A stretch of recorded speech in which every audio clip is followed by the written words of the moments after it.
Vous savez pourquoi les gens se séparent aussi vite aujourd'hui? Je trouve que les couples aujourd'hui, ils durent plus du tout aussi longtemps qu'avant. Les gens se séparent pour un rien, au moindre truc, je trouve ça nul. Dès que ça devient compliqué, les gens, ils abandonnent. Déjà, on vit dans une époque où tout va trop vite. On veut tout de suite, la passion, la connexion, la relation idéale. Mais dès que la réalité frappe, les disputes, les moments, les efforts, beaucoup préfèrent partir que réparer. Après, il y a l'illusion du choix infini. Avec les réseaux sociaux, les applis de rencontres. En fait, on a toujours l'impression qu'on pourrait trouver mieux. On idéalise des relations parfaites ou sur les réseaux. Et en fait, dès qu'on voit que notre relation, elle ressemble pas à ce qu'on voit sur les réseaux, on se dit, ok, ça va pas. On pense que c'est pas la bonne personne et du coup, on zappe. Il y a aussi un gros problème avec la communication. Les gens aujourd'hui ne savent plus communiquer. J'ai l'impression qu'avant, les gens prenaient le temps de discuter, de comprendre l'autre. Et aujourd'hui, au premier malentendu, premier blocage, on se ghost, on coupe tout contact. Les gens savent plus gérer les conflits, ils préfèrent les éviter. Il y a des gens qui sont devenus individualistes. Et en gros, ça veut dire qu'on veut que l'autre nous rende heureux sans forcément se demander ce qu'on peut lui apporter en retour. En fait, si la relation, elle nous fait plus vibrer en permanence, on se dit est-ce qu'elle en vaut la peine? Et le problème, c'est qu'à force de toujours fuir, on passe à côté du vrai amour. L'amour, c'est pas que des papillons, c'est aussi un engagement, un choix. Et accepter que parfois, ce sera pas parfait, mais qu'on reste parce que la personne en face en vaut la peine. Peut-être qu'il est temps d'arrêter de chercher la perfection et de construire quelque chose de vrai. Est-ce que quelqu'un serait capable de me dire pourquoi il y a de plus en plus de célibataires et le peu de relations qu'il y a, elles ne fonctionnent pas? Moi déjà, je dirais que c'est le manque d'investissement et d'engagement. Les gens veulent être en couple mais veulent continuer à vivre leur vie de célibataire. Oh. S'investir à moitié, s'investir quand on veut, faire les choses à sa guise, penser qu'à soi, imposer sa vision à l'autre, c'est comme ça et pas autrement. Or que vous êtes censé être une team, vous êtes censé être en symbiose. Je suis censé prendre en compte le mindset de l'autre, l'éducation de l'autre, le bagage de l'autre, mais non. Toi, non. Toi, c'est uniquement ton nombril, là, que tu dois mettre en avant. Deuxièmement, je dirais que les gens ne connaissent pas assez les langages de l'amour. D'après Gary Chapman, je vous invite à aller lire son livre, il y a 5 langages de l'amour. Les moments de qualité, les paroles valorisantes, les cadeaux, les services rendus et le toucher. C'est donc important de connaître le langage de l'amour de ton partenaire. Tu ne peux pas te baser sur le couple de XY en disant « Ah, toi, ton gars, il fait ça. Moi, mon gars, il fait pas ça. Il est pourri, en fait. Je suis dans un couple bancal. » Non, ma chérie. Connais tout d'abord le langage de l'amour de ton partenaire. Le langage de l'amour du copain de ta copine, c'est peut-être les cadeaux. Lui, c'est comme ça qu'il exprime son amour. Il exprime en fait sa considération pour ta copine. Mais toi, ton copain, c'est peut-être le toucher physique. Il aime les câlins, l'affection. C'est pour ça que c'est important de connaître, de communiquer sur ça. Troisièmement, je dirais que c'est l'impatience. On est trop impatient dans notre génération. On veut tout avoir rapidement. Moi, carrément, on me dit oui, les débuts sont révélateurs. Absolument pas. Dans les débuts, on peut être chaud, bouillant, tout ce que tu veux, et puis bam! Ce n'est pas parce que la personne prend son temps que la personne ne t'aime pas. Faut aller aussi au rythme de ton partenaire. C'est ça, justement, être en couple. S'adapter à l'autre. Mais toi, c'est seulement à ta façon. Oh, elle doit faire ci. Oh, il doit faire ça. Mais pourquoi il fait pas ça? Non, mais je comprends pas. Dans les débuts, normalement, on fait ça. Non. Dans quel livre ou dans quelle Bible on a dit que dans les débuts, il faut faire ça? Non, allez à votre rythme. Quatrièmement, je dirais que les gens ne communiquent pas assez. Petit différent, petit désaccord là, bloqué, supprimé, on t'a ghosté. Non. Vous croyez que nos parents ont fait les 30 ans, 40 ans de mariage et puis tout était parfait, tout était platonique, tout était lisse? C'est pas possible. Il y a eu des frictions et c'est dans même friction là que vous êtes nés. Apprenons à communiquer. Quand il y a des différends, prenons la Bible. Allons même consulter thérapeute, psychologue, je sais pas. Parlons-en à notre famille, livrons-nous à cœur ouvert. Arrêtons avec les gros cœurs durs. Oh, si elle veut pas, il y a quelqu'un d'autre qui voudra. Non, ça se trouve, c'était ta seule chance là. Tu es peut-être passé à côté de l'homme ou la femme de ta vie. Mais l'orgueil et la fierté, te font passer à côté de l'amour comme ça de ta vie bêtement. Enfin bon, en tout cas, dites-moi ce que vous en pensez, mais vraiment, il est temps de faire un gros travail sur nous-mêmes dès... Hey guys, donc aujourd'hui ça va être Get Ready With Me, puis on va parler pourquoi je pense qu'en 2026 les relations échouent autant et c'est à cause du concept de surconsommation et de dopamine instantanée. Donc on va déblater là-dessus. On va déjà commencer avec le fait que je pense pas que les gens aiment moins qu'avant et je pense qu'en 2026 les gens veulent encore plus se faire aimer en fait. Je pense réellement que qu'est-ce qui crée le plus ce phénomène-là, c'est vraiment le fait qu'on est tellement habitué à des choses immédiates. Comme on sait plus c'est quoi de la patience, on sait plus c'est quoi être dans un processus, on veut tout de suite maintenant. Et je pense qu'on doit vraiment réaliser que c'est juste la génération et l'évolution de notre monde qui est rendu comme ça. Par exemple, on va commander quelque chose, on va l'avoir en quelques minutes. Une série est disponible en entier le jour de sa sortie. Une vidéo dure 15 secondes, puis si on s'ennuie, on a juste à défiler l'écran et aller au prochain. Et ça fait quoi? Ça fait que notre cerveau est habitué de recevoir des trucs rapidement. Mais le problème, c'est qu'une relation ne marche pas comme un algorithme. En effet, une relation, ça demande du temps, de la patience, des conversations difficiles, des moments où ce que tout n'est pas tout simplement excitant. Aujourd'hui, beaucoup de personnes recherchent juste l'intensité du début, les papillons, les messages toute la nuit, la nouveauté. Mais quand cette phase se calme, il y a certaines personnes qui croient que l'amour a disparu, mais c'est pas le cas.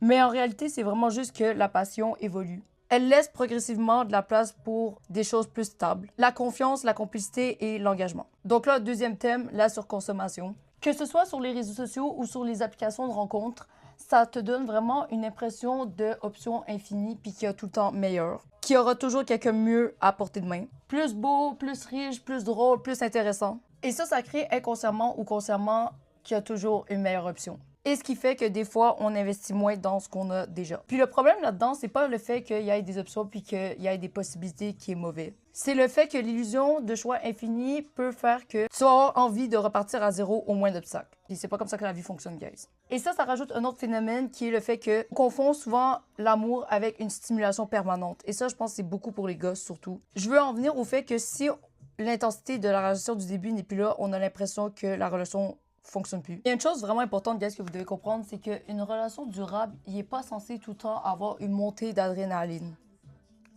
à chaque jour, genre. En vrai, elle est censée t'apporter du respect, de la sécurité émotionnelle, un espace où chacun peut évoluer. Vraiment important. L'évolution, guys. T'es pas censé arrêter ta vie quand t'es avec quelqu'un. Puis attention, ça veut pas dire que tu dois rester dans une relation où la personne te manque de respect, où tu te sens pas considéré, où on ne respecte pas tes limites, qui te manipule ou qui te rend malheureux. C'est pas, guys, de se mettre dans le mal, en fait. Partir peut actually être la meilleure décision dans la situation que tu es. Il y a une grosse différence entre quitter sa relation parce qu'elle est nocive pour soi ou la quitter parce que maintenant, elle demande des efforts. Et les efforts, ça, on dirait, c'est un concept que les gens, vous avez beaucoup de difficultés avec. Peut-être que le vrai défi en 2026 n'est pas nécessairement de trouver la bonne personne. C'est plus le fait de réapprendre à construire dans un monde sans cesse de consommation, de comparaison et de passer à autre chose. Et toi, est-ce que tu es comme moi et tu crois réellement que ce monde-là de surconsommation et des réseaux sociaux impacte réellement les relations en 2026? Sinon, selon toi, c'est quoi qui fait ce phénomène-là? So guys, c'était tout pour mon Get Ready With Me Final Makeup Look done. Et pour day. Sur ce, guys, prenez soin de vous et j'espère que cette vidéo-là vous a fait faire une prise de conscience. Donc, vous savez, il y a une haine qui ne cesse de grandir entre les hommes et les femmes. Et je pense qu'il faut qu'on fasse très très attention à ça, puisque le taux de natalité est en train de chuter. Et je pense qu'on va bientôt tous finir solo. En fait, il y a un problème des deux côtés. Déjà, il y a une montée du féminisme extrême, en fait, qui est en train de démasculer les mecs, en fait, puisqu'ils n'osent même plus nous aborder, tellement ils ont peur, en fait. Évidemment, voilà, pourquoi? Il y a eu des abus énormes, mais bien sûr, il faut pas qu'on diabolise, en fait, les intentions des hommes envers les femmes, parce que c'est devenu catastrophique. Donc, de ce côté, on a des femmes qui sont en train de castrer, on peut dire, la masculinité, en fait. Hein. Dans d'autres pays, c'est pas comme ça. Et d'un autre côté, on a également les hommes qui pensent le mal de nous, c'est-à-dire qui pensent que parce que on a un ou une, on a forcément le pouvoir, alors qu'en fait, c'est partiellement vrai. Mais le problème, c'est que, messieurs, vous savez pas à quel point les femmes souffrent aussi à cause des mecs, en fait. Vous savez pas le nombre de femmes qui pleurent à cause des hommes qui se comportent mal, qui promettent, je sais pas, par exemple la lune, et qui se barrent le lendemain dès qu'ils ont obtenu ce qu'ils voulaient. Parfois, ils se barrent même pendant la nuit, pendant que la meuf, elle dort. Je veux dire, vous pensez qu'effectivement, on a des besoins. Ce qui est pas faux, on a des besoins physiologiques un peu moins élevés que vous. Donc vous allez souffrir de ce manque de besoins physiologiques et aussi ce manque d'amour. Mais par contre, la femme, elle a plus ce besoin d'affection et de tendresse et d'amour que ses besoins physiologiques qui sont un peu moins élevés. Donc dans tous les cas, je veux dire, à un moment donné, il faut accepter que l'homme a besoin de la femme et que la femme a besoin de l'homme, en fait. j'accepte totalement les hommes comme ils sont, avec les besoins qu'ils ont, avec leur sensibilité qui est peut-être parfois différente de la nôtre.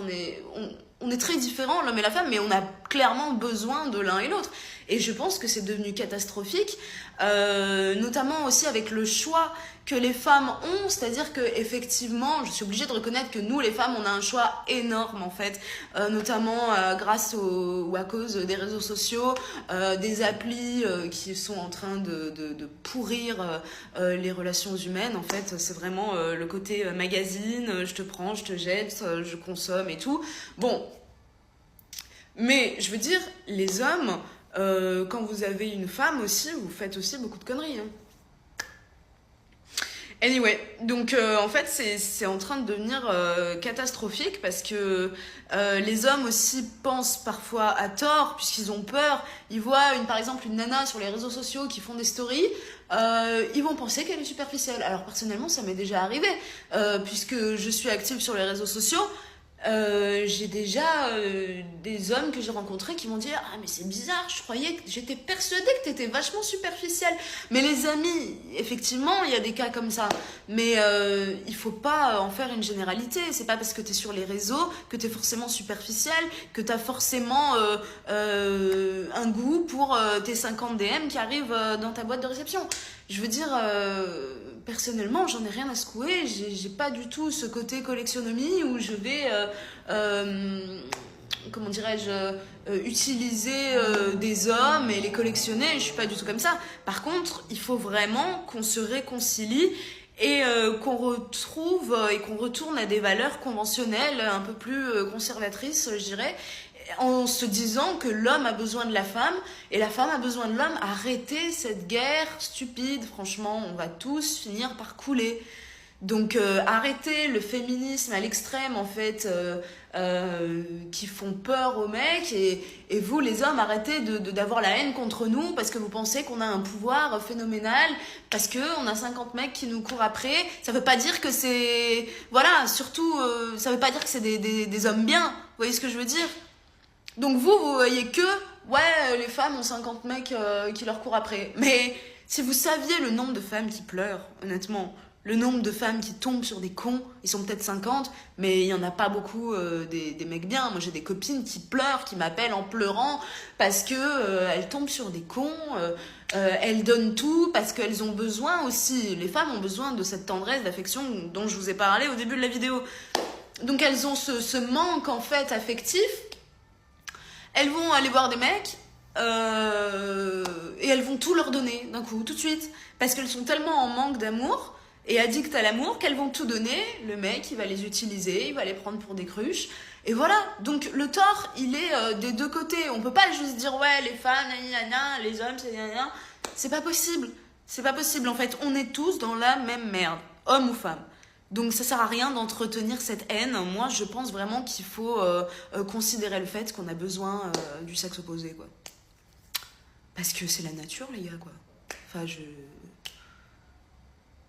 il faut vous réveiller, en fait, les amis, hommes et femmes. Il faut vraiment vous réveiller, parce que là, ça va très très mal. Et je conçois qu'en fait, la masculinité a pris un coup sérieux, quoi. Hein. Je veux dire, il y a des hommes... qui ne sont plus très masculins, mais c'est aussi à cause de ce féminisme extrême qu'ils ont perdu confiance en eux, les pauvres. Enfin, je veux dire, c'est catastrophique tout ça, c'est vraiment... Voilà. Donc, réfléchissez bien. Et prenons en considération qu'on a besoin l'un de l'autre. Je pense qu'Internet a changé quelque chose de très profond chez les humains. Pas juste notre façon de communiquer, notre façon de voir les autres. Avant, quand quelqu'un entrait dans ta vie, il prenait une vraie place. Aujourd'hui, les gens défilent. Stories, messages, profils, conversations. Des centaines de visages. Et ton cerveau finit par s'habituer à quelque chose de dangereux. Les humains deviennent du contenu. Et ça change complètement les relations. Parce que, inconsciemment, les gens commencent à regarder les autres comme des possibilités temporaires. Quelqu'un te plaît, ton cerveau sait déjà qu'il peut voir 200 autres personnes après. Alors les liens deviennent plus fragiles, les conversations plus superficielles, les gens plus méfiants et surtout beaucoup moins patients émotionnellement. Le problème, c'est qu'un cerveau exposé en permanence à de nouvelles personnes a beaucoup plus de mal à ressentir la valeur réelle de quelqu'un, parce qu'il vit constamment dans la comparaison, toujours plus, toujours ailleurs, toujours mieux.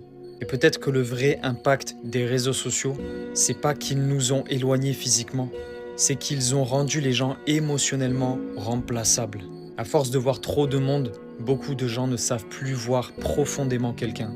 Et parfois, le plus triste, c'est qu'on vit dans l'époque la plus connectée de l'histoire, mais aussi dans une époque où énormément de personnes ne se sentent jamais vraiment choisies. Est-ce que tu penses qu'Internet a changé notre façon d'aimer et de créer des liens ? Réponds oui en commentaire et abonne-toi si ça te parle. Un pote qui m'a demandé, mais Joe, pourquoi les relations amoureuses ne durent plus aussi longtemps qu'avant? La réponse, elle est simple. En 2022, on est dans une société de consommation qui nous bouffe le cerveau. On est habitué à prendre un objet, à l'utiliser et à le jeter. Et ça, c'est valable pour tout le monde, hein, même pour moi. Regarde le téléphone portable là, que t'as en face de toi. Tu l'as eu quoi, il y a 1 an ou 2? Et le dernier, il est où? Tu l'as recyclé? Tu l'as donné? Tu l'as jeté? La paire de chaussures là que tu portes au pied, tu l'as achetée il y a quelques mois? Et l'ancienne, est-ce que t'as même essayé de la réparer? Et pourtant, elle était importante pour toi. Regarde ton t-shirt, tu dois en avoir quoi? Une dizaine? Voire une vingtaine? Dès qu'il y a un trou dedans, tu penses pas à le recoudre, tu penses pas à l'amener chez la couturière. Tu le jettes, sans même prendre conscience de ça. Et c'est ça que j'aimerais te dire. Aujourd'hui, on est en train de comparer tous les objets au quotidien à une relation amoureuse. À l'époque, quand une relation amoureuse allait mal, on parlait, on communiquait. Aujourd'hui, il y a quoi? Il y a les réseaux où tout le monde est au courant de notre vie privée. On met des photos en maillot de bain, on raconte quel pays on a visité, quel nouveau taf on a, on voit la photo de tous nos amis. Bref, on partage tout et on n'a plus vraiment d'intimité avec la personne qu'on aime. On peut la comparer à tout le monde, puisque tout le monde est au courant de notre vie. Et ça, c'est dommage. Je trouve qu'on est en train de se créer une mentalité, nous, les jeunes de 15-30 ans, qui est totalement décevante et on n'apprécie pas la personne pour ce qu'elle est vraiment. Aujourd'hui, il y a un jeune sur 2 qui a Tinder, Lovo ou un site de rencontre et on apprend à connaître les gens à travers du virtuel. On est en train de choisir quel sera notre premier date alors que la personne en face de nous, elle s'en fiche totalement de nous. Elle nous prend par défaut parce qu'elle a envie de coucher, parce qu'elle a envie de rencontrer une nouvelle personne, elle a un besoin affectif à combler. Mais tu m'étonnes que les relations amoureuses, elles durent quoi? 1 semaine, 1 mois, 6 mois maximum. Il y a tellement de tromperies, il y a tellement de déchets. On jette sa copine ou son copain comme on jette un paquet de chips usagés. Bref, il n'y avait pas de conseil dans cette vidéo, juste un constat que je trouve très dommage. Je suis le premier fautif, moi aussi, je suis beaucoup sur les réseaux, sites de rencontres, je compte pas y toucher. Mais il faut vraiment qu'on change notre mentalité, les gars. Soyons honnêtes, aujourd'hui, beaucoup de couples se séparent. C'est une réalité en 2026. Et je vais t'expliquer l'une des raisons du pourquoi il y a autant de séparations en ce moment qu'avant. La raison, c'est tout simple. C'est qu'avant, il y avait ce qu'on appelait la communication au sein des couples. Vous savez, on communiquait, on discutait ensemble, on prenait le temps de faire des choses ensemble. Aujourd'hui, malheureusement, nous vivons dans un monde où l'écran prend une place incroyable au niveau des familles, au niveau des enfants, mais aussi au niveau des couples. Et là où avant on discutait de nos journées, où on disait ce qui allait bien, mais ce qui n'allait pas bien aussi, aujourd'hui, on dit plus rien, on se réfugie souvent derrière les écrans, et du coup, on cumule énormément de choses en nous jusqu'au jour où le verre déborde, c'est l'explosion, et c'est la séparation. Personnellement, je trouve ça dommage. Dommage qu'on vive dans un monde où tout le monde peut être jeté du jour au lendemain, où il y a une volonté de vouloir changer, où il y a une volonté de vouloir changer de personne, d'être avec quelqu'un d'autre. Mais laissez-moi vous dire une chose très importante pour terminer cette vidéo. Qu'est-ce que l'amour, véritablement? Est-ce que l'amour, c'est le fait d'avoir le coup de foudre pour une personne qu'on n'a jamais vue, avec qui on n'a jamais vécu? Ou alors l'amour, c'est de vivre des hauts et des bas avec la personne avec qui on est? C'est de vivre des disputes, mais de savoir se réconcilier après. Après chaque tempête, il y a le calme, il y a le beau temps. Et oui, l'amour, c'est un ensemble de petites choses, le véritable amour. Et malheureusement, aujourd'hui, dans ce monde, il se perd de plus en plus au profit d'un monde qui va de plus en plus vite, au profit d'un monde à 100% numérique. Donc, je ne sais pas ce que vous en pensez, les amis, de cette vidéo, mais laissez-moi en commentaire à savoir ce que vous pensez justement de ça. N'oubliez pas de liker la vidéo et de vous abonner pour plus de contenu. Pourquoi il y a de moins en moins de relations en 2025? Parce que les femmes réagissent maintenant comme les hommes. Elles n'ont plus le temps. Avant, les femmes pardonnaient plus, la tromperie était beaucoup plus compréhensive. Aujourd'hui, une erreur, tu sautes. Un petit peu comme nous les mecs. Enfants ou pas enfants, maintenant, elles se séparent. Elles n'ont plus le temps d'avoir le temps. Parce qu'il faut le dire, à l'époque, elles étaient beaucoup plus dans la compréhension, beaucoup plus dans le dialogue, beaucoup plus dans le pardon. Parce qu'il faut le dire, en général, c'est nous les mecs qui fautons. On va pas se mentir. Et aujourd'hui, tu as beaucoup plus de facilité de rencontrer des gens, beaucoup plus de facilité aussi de s'en sortir seul, parce que c'est vrai qu'avant, il y avait une dépendance affective, avant, il y avait aussi une dépendance financière, et puis il faut dire que 2025, ça va trop vite. Donc maintenant, une erreur, tu sautes. Ça va. En fait, la question aujourd'hui, c'est pourquoi les relations hommes-femmes, ça ne dure pas ces temps-ci? Dans notre génération, pourquoi ça ne dure pas? Parce que les femmes, elles respectent plus les hommes aujourd'hui. Vous pensez que c'est ça? Ouais. Mais les femmes pourraient dire que les hommes aussi sont pas si respectueux que ça. Ils s'occupent plus autant, aussi bien d'elles qu'avant, tu vois. Les hommes, ils sont calmes, ils sont tranquilles. Les femmes, maintenant, elles sont matrixées avec tout ce qu'on entend dans les musiques, tout ce qui est matérialiste et tout ça. Pour moi, c'est ça. C'est sûr de ça? Ouais, sûr. Et deuxième question, est-ce que vous pouvez pardonner éventuellement la tromperie? Imagine votre mari vous trompe. Une fois. Oui. Vous allez pardonner ça, vous êtes sûr? Oui, je pardonne. En pensant qu'il a soulevé, déboîté quelqu'un d'autre? On est des millions. C'est sûr que dans ta vie, tu vas te faire tromper. Hein. Donc, on part du principe qu'en termes de probabilité, c'est possible. Vous pardonnez, vous passez à autre chose? Ouais. Bah ouais. Du moment que, par exemple, si on vit ensemble, on est sous le même toit et tout, et qu'il fait ses trucs ailleurs, que moi je suis pas au courant, voilà. Merci beaucoup, madame. Relationships fail in our generation. A lot of marriages failed in the older generation. Simply because we stopped focusing on individualism first and immediately became over-infatuated with partnership. We became over-infatuated with partnerships so much so that people stopped showing up with their portion of the partnership. Y'all know how I do. Listen, people have become so eager to pour into someone else when they haven't even poured into themselves. And so then you get into relationships and then you marry people. You don't even know who you are. You just know who you want to be to somebody else. And then for some, you are only overly loved for who you were to them and not just for simply who you are. Why? Because you don't even know who you are. Mother, that's who you are to them kids. Wife, that's who you are to that man. Provider, that's who you are to that woman in your family. Dad, that's who you are to them kids. You don't even know who you are. Dreams, accomplishments, aspirations, well, a lot of times we are so eager to give ourselves away and to be something to somebody before we even become somebody. That's why most people who settle down, get into relationships and get into marriages, they say, don't rush it. You can want it, you can love it, that can be the end goal. But don't rush it. Dites-moi que je suis pas le seul à m'être déjà dit que si je retournais dans le passé et que je leur apportais une technologie qu'on a aujourd'hui, je deviendrais riche et célèbre. Tu vois, tu retournes au temps où ils étaient en charrette, si t'es celui qui leur apporte la voiture, techniquement ça devrait bien se passer. Sauf que dans la réalité c'est complètement différent. Tu vois, pour qu'une technologie soit adoptée par les gens et par la société, il faut que le marché soit prêt. Idriss Aberkan l'avait dit, toute révolution doit passer par 3 étapes. La première, c'est ridicule. La deuxième, c'est dangereux. Et enfin, la troisième, c'est évident. Et on l'a vu, il y a plein d'entreprises qui ont coulé alors qu'elles avaient eu des idées géniales, mais elles étaient en avance sur leur temps. Et ben, je me suis dit, c'est peut-être pareil avec les couples d'aujourd'hui. Tu sais, nos couples qui tiennent plus.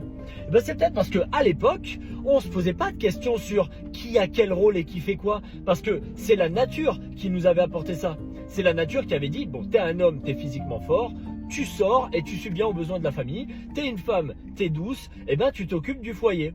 Sauf qu'aujourd'hui, la société elle a changé. Ça fait 30, ça fait 50 ans qu'avec la libération et l'émancipation de la femme, les rôles ont complètement changé. Aujourd'hui, une femme travaille, donc un homme n'est plus forcément celui qui subvient aux besoins. Et la femme, vu qu'elle est au travail, elle n'est plus au foyer, donc c'est les deux qui s'en occupent. Enfin bref, mais on ne sait plus trop où se mettre. Parce que une femme qui a un homme qui n'est pas capable de subvenir aux besoins, ça l'attire pas.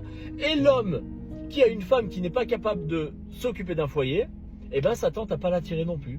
Donc il y a une grosse différence entre la société et le couple d'aujourd'hui et ce que notre nature demande. Parce que c'est pas en 50 ans de changements sociétaux que notre nature elle a eu le temps de s'adapter. Et du coup aujourd'hui nos couples ils sont basés sur des fondations trop fragiles. Il y a trop de confusion. Et je pense que c'est en partie The reason why marriages are in problem today is because the couples do not even know themselves. Talk more of knowing the person they are marrying. You have to understand yourself first. What works for you, the rudiment of your capacity and the frailties of your compartment. I was engaging on a conversation with somebody 2 days ago. The person began to say some certain things that struck me. The reason why her relationship does not last is that she likes her space. She cannot stay with somebody for a long time, like living in the same apartment with somebody for a long time. He said if she stay with you for a long time, she will start getting irritated. She will develop hatred for you. There are people like that. No matter how you try to please her, you will need to excuse her so that the love will not come back. I told her what you need is to work on yourself. There are some certain rudiments about yourself you do not know. If you do not work in knowing yourself and understanding yourself, the consequence of this is that you might die single. I'm telling you that the reason why many marriages don't last, relationships don't last, because the people that are in relationship, one might understand themselves, the other one do not understand themselves. Talk more of understanding the person you're in relationship with.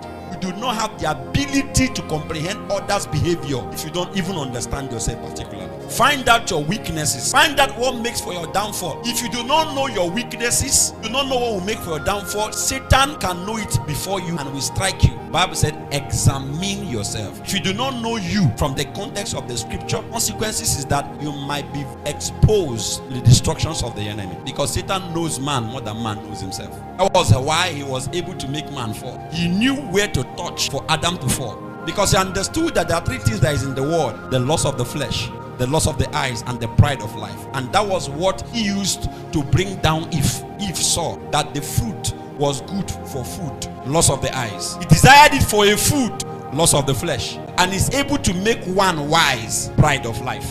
If Eve have understood her frailty, I don't think she would have fallen, because she did not know herself. If Satan finds out your weakness before you, you are doomed. You might die without fulfilling purpose. He said, love your neighbor as you love thyself. The point is not about loving your neighbor now in this context. The point is thyself. Jesus knows that automatically nobody has the ability to love their neighbor without loving themselves. This means that you cannot be able to love appropriately if you don't even have love for yourself. Some people that hate on people, if you check very well, is because they don't love themselves. You cannot give what you do not have in yourself. You have to have love before you can give. Everyone blames dating apps, but honestly, people used to date with curiosity and now they date with suspicion. One thing feels off, blocked. One awkward pause, no chemistry. One disagreement, that's a red flag. Nobody gives anything time to breathe anymore. And the crazy part, most people aren't even looking for perfection. They are looking for certainty.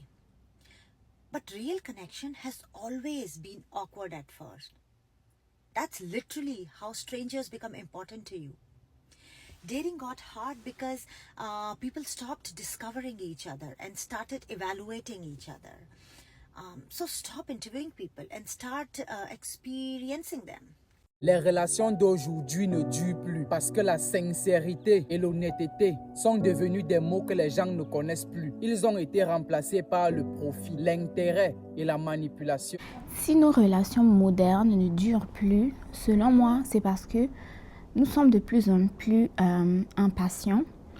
Nous ne faisons plus vraiment confiance aux autres et surtout, nous sommes rendus compte que nous ne devons plus perdre notre temps avec une personne avec qui nous n'avons pas les mêmes objectifs, les mêmes intérêts et avec qui nous ne sommes pas compatibles, quoi. De plus en plus de personnes préfèrent maintenant être solitaire, vivre célibataire, ne pas se mettre en couple, ne pas avoir d'enfants parce qu'ils ont eu des expériences passées qui les ont traumatisés ou ils n'ont pas eu des bons exemples de couple. Par exemple, le couple de leurs parents n'a pas bien été, les couples autour d'eux, ils ont fini par divorcer pour telle raison. Puis, eux aussi, peut-être qu'ils ont vécu des expériences comme ça. Et donc, dès qu'ils rencontrent une personne avec qui ils n'ont pas les mêmes objectifs, les mêmes intérêts, ou ils ne sont pas compatibles, la relation s'arrête là. Ou aussi, certaines personnes se lassent vite, tout simplement. Vous vous rencontrez, 2-3 mois, c'est très, très, très, très beau. L'amour, c'est très chaud. Et à un moment donné, la personne se lasse tout simplement, quoi. Donc, ça devient comme des relations avec des dates d'expiration très, très, très proches, quoi. Donc, c'est un peu ça selon moi. Parce que je ne vais pas vous le cacher que nous devenons de plus en plus des personnes qui sont intéressées, des personnes qui aiment avec intérêt. Et on ne me dira pas que c'est faux, que ce n'est pas vrai. Mais même quand on recherche une personne avec qui on est compatible, c'est déjà une recherche d'intérêt quelque part parce qu'on veut notre bien-être en premier, bien sûr, et le bien-être de la personne. Du coup, si on est avec quelqu'un, on trouve que ça ne fit pas, au lieu de perdre du temps, voilà, on se sépare et chacun gagne son temps. C'est d'ailleurs ça qui est de plus en plus véhiculé par les réseaux sociaux. Si tu n'es pas quelque part, on ne te valorise pas, on ne te traite pas bien, c'est pas mieux de partir. Alors qu'avant, les gens restaient dans les relations, même lorsque ça n'allait pas, parce qu'ils avaient peur de ce que l'entourage allait dire, de ce que leurs amis allaient dire. Donc, actuellement, j'ai l'impression que les gens se foutent un peu de ce que les gens vont dire. Ce qui les intéresse, c'est leur bien-être et leur bonheur. Et bien sûr, ils ont les droits. Ils ont tous les droits de vouloir se choisir, d'être heureux. Et je pense que c'est ça qui fait que les relations modernes ne perdurent pas dans le temps comme les relations de nos parents, parce qu'à l'époque, il y a des parents, des couples de nos parents qui vivaient des choses pas possibles, ça n'allait pas du tout, mais il fallait rester ensemble pour la famille, rester ensemble pour les enfants. Mais à l'heure où actuellement chacun connaît ses droits, chacun connaît sa valeur, voilà quoi.